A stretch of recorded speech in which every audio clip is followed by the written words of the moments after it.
ان سے کہہ دو کہ خدا کی ہدایت یعنی دین اسلام ہی ہدایت ہے۔ القرآن والحکیم۔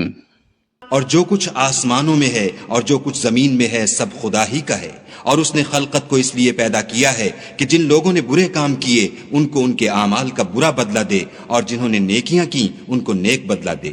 جو صغیرہ گناہوں کے سوا بڑے بڑے گناہوں اور بے حیائی کی باتوں سے اجتناب کرتے ہیں، بے شک تمہارا پروردگار بڑی بخشش والا ہے۔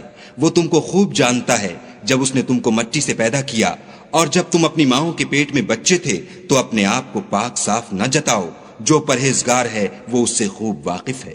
بھلا تم نے اس شخص کو دیکھا جس نے منہ پھیر لیا اور تھوڑا سا دیا پھر ہاتھ روک لیا؟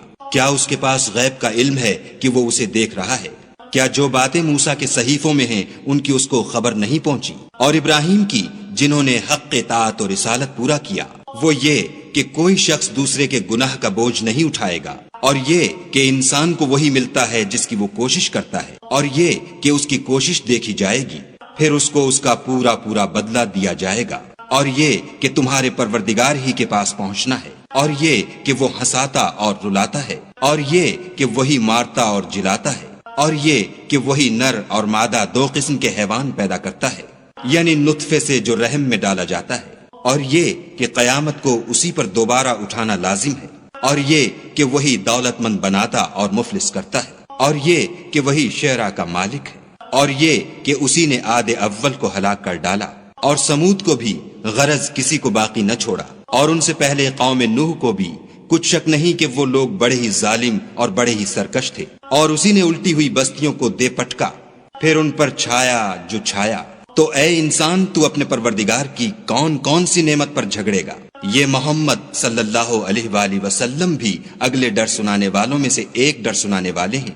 آنے والی یعنی قیامت قریب آ پہنچی، اس دن کی تکلیفوں کو خدا کے سوا کوئی دور نہیں کر سکے گا۔ اے منکرین خدا، کیا تم اس کلام سے تعجب کرتے ہو اور ہنستے ہو اور روتے نہیں، اور تم غفلت میں پڑ رہے ہو؟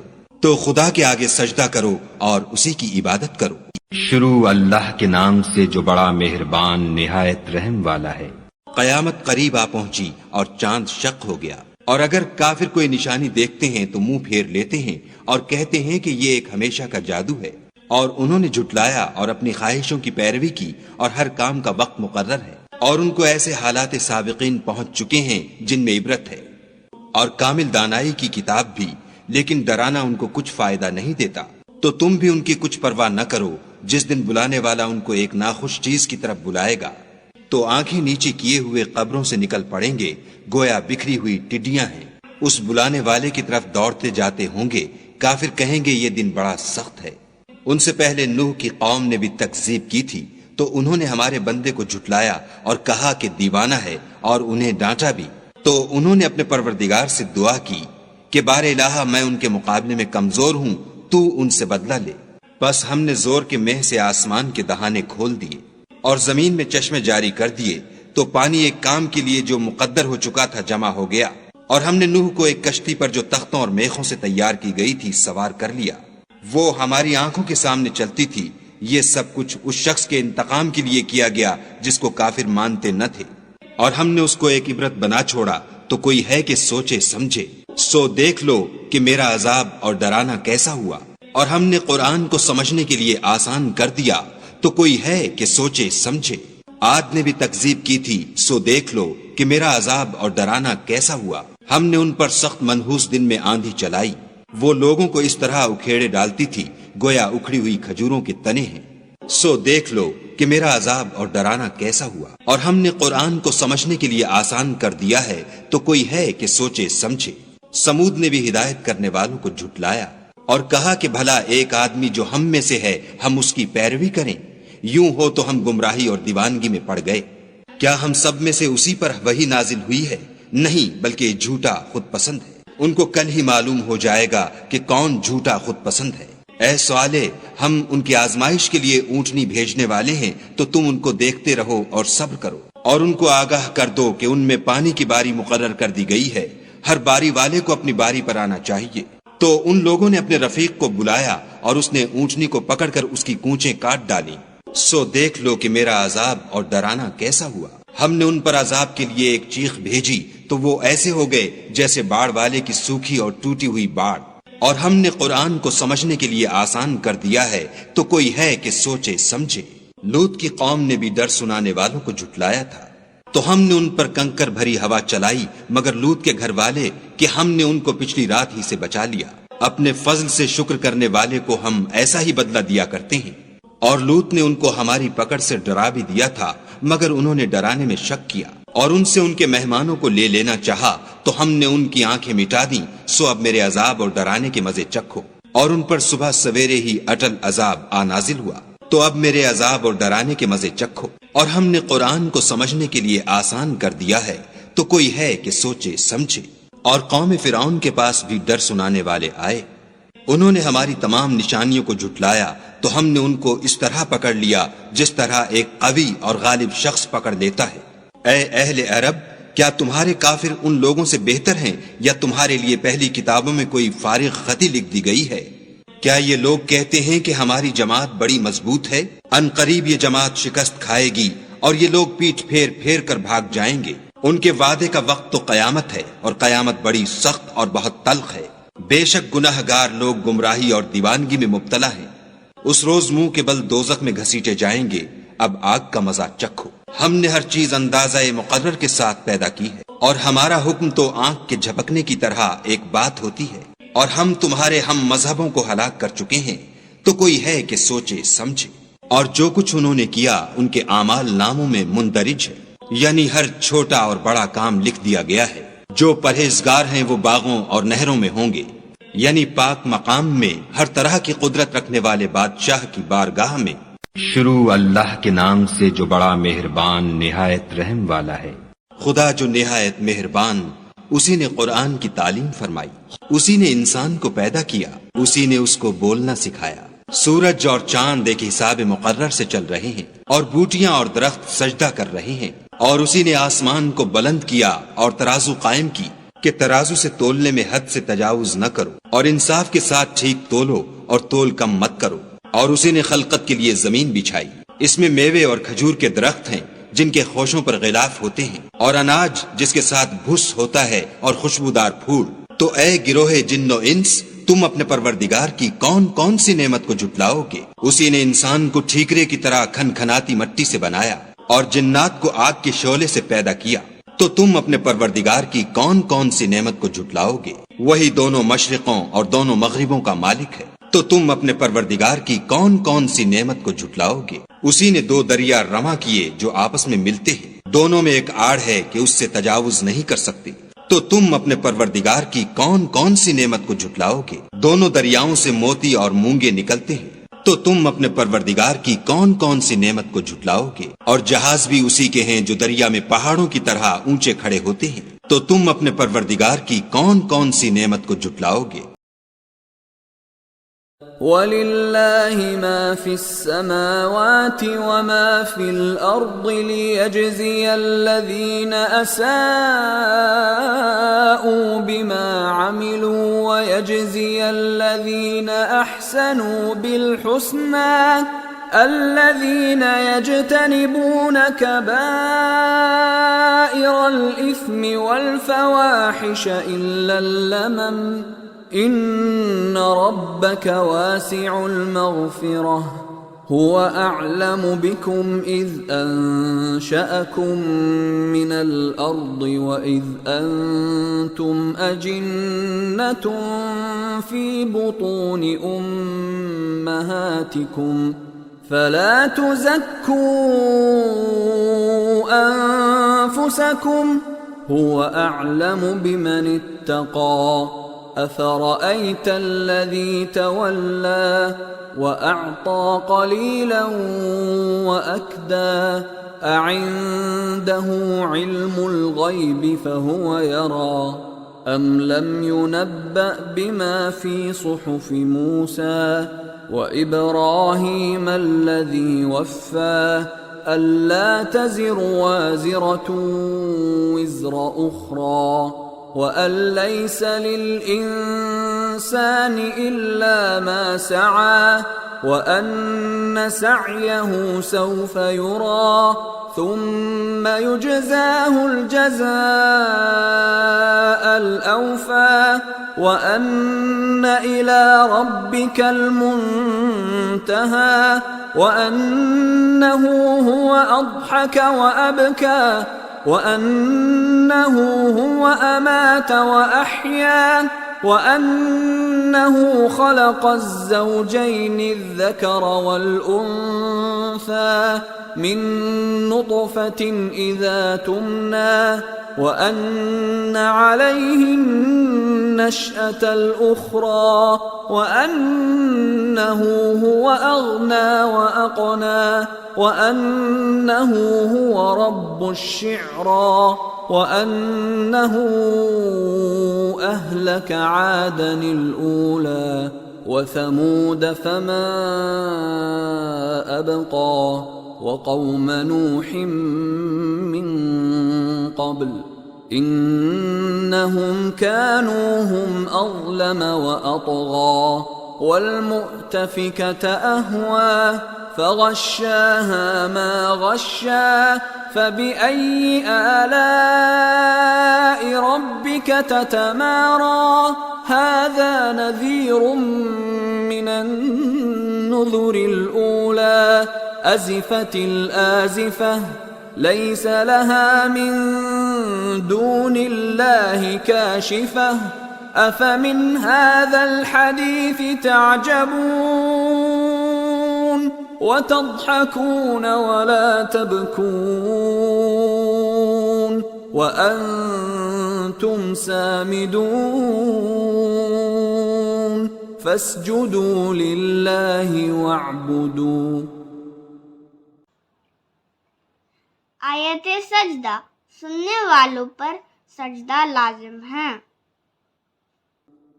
बिस्मिल्लाहिर रहमानिर रहीम इक़्तरबतिस साअतु वंशक़्क़ल क़मर वइन यरौ आयतन यु'रिदू वयक़ूलू सिह्रुम मुस्तमिर وكذبوا واتبعوا أهواءهم وكل أمر مستقر ولقد جاءهم من الأنباء ما فيه مزدجر حكمة بالغة فما تغني النذر فتول عنهم يوم يدعو الداع إلى شيء نكر خش عن أبصارهم يخرجون من الأجداث كأنهم جراد منتشر مهطعين إلى الداع يقول الكافرون هذا يوم عسر كذبت قبلهم قوم نوح فكذبوا عبدنا وقالوا مجنون وازدجر فدعا ربه أني مغلوب فانتصر ففتحنا أبواب السماء بماء منهمر وفجرنا الأرض عيونا فالتقى الماء على أمر قد قدر وحملناه على ذات ألواح ودسر تجري بأعيننا جزاء لمن كان كفر ولقد تركناها آية فهل من مدكر فكيف كان عذابي ونذر ولقد يسرنا القرآن للذكر فهل من مدكر كذبت عاد فكيف كان عذابي ونذر إنا أرسلنا عليهم ريحا صرصرا في يوم نحس مستمر تنزع الناس كأنهم أعجاز نخل منقعر فكيف كان عذابي ونذر ولقد يسرنا القرآن للذكر فهل من مدكر كذبت ثمود بالنذر فقالوا أبشرا منا واحدا نتبعه إنا إذا لفي ضلال وسعر أألقي الذكر عليه من بيننا بل هو كذاب أشر سيعلمون غدا من الكذاب الأشر إنا مرسل الناقة فتنة لهم فارتقبهم واصطبر ونبئهم أن الماء قسمة بينهم كل شرب محتضر فنادوا صاحبهم فتعاطى فعقر فكيف كان عذابي ونذر إنا أرسلنا عليهم صيحة واحدة فكانوا كهشيم المحتضر ولقد يسرنا القرآن للذكر فهل من مدكر كذبت قوم لوط بالنذر إنا أرسلنا عليهم حاصبا إلا آل لوط نجيناهم بسحر نعمة من عندنا كذلك نجزي من شكر ولقد أنذرهم بطشتنا فتماروا بالنذر ولقد راودوه عن ضيفه فطمسنا أعينهم فذوقوا عذابي ونذر ولقد صبحهم بكرة عذاب مستقر فذوقوا عذابي ونذر ولقد يسرنا القرآن للذكر فهل من مدكر ولقد جاء آل فرعون النذر كذبوا بآياتنا كلها فأخذناهم أخذ عزيز مقتدر أكفاركم خير من أولئكم أم لكم براءة في الزبر أم يقولون نحن جميع منتصر سيهزم الجمع ويولون الدبر بل الساعة موعدهم والساعة أدهى وأمر إن المجرمين في ضلال وسعر يوم يسحبون في النار على وجوههم ذوقوا مس سقر إنا كل شيء خلقناه بقدر وما أمرنا إلا واحدة كلمح بالبصر ولقد أهلكنا أشياعكم فهل من مدكر وكل شيء فعلوه في الزبر وكل صغير وكبير مستطر إن المتقين في جنات ونهر في مقعد صدق عند مليك مقتدر. بسم الله الرحمن الرحيم. الرحمن علم القرآن خلق الإنسان علمه البيان. الشمس والقمر بحسبان والنجم والشجر يسجدان. والسماء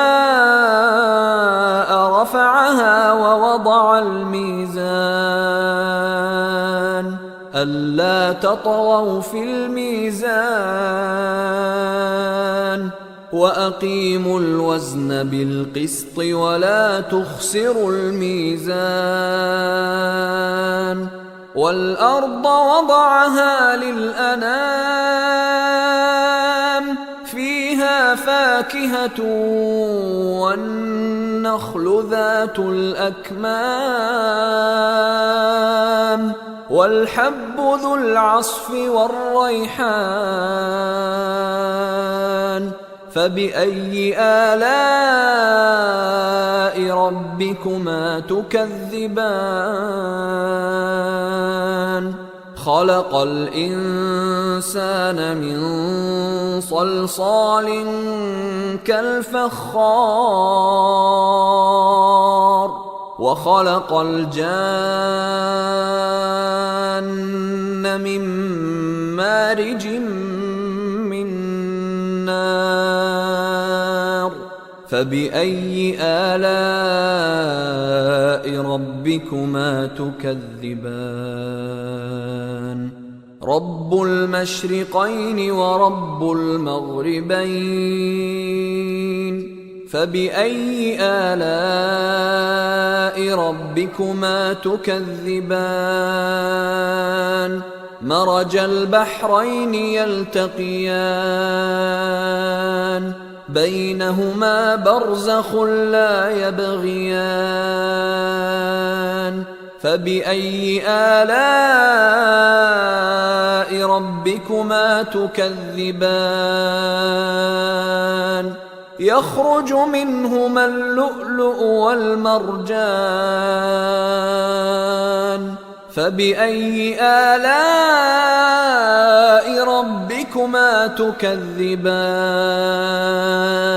وله الجوار المنشآت في البحر كالأعلام.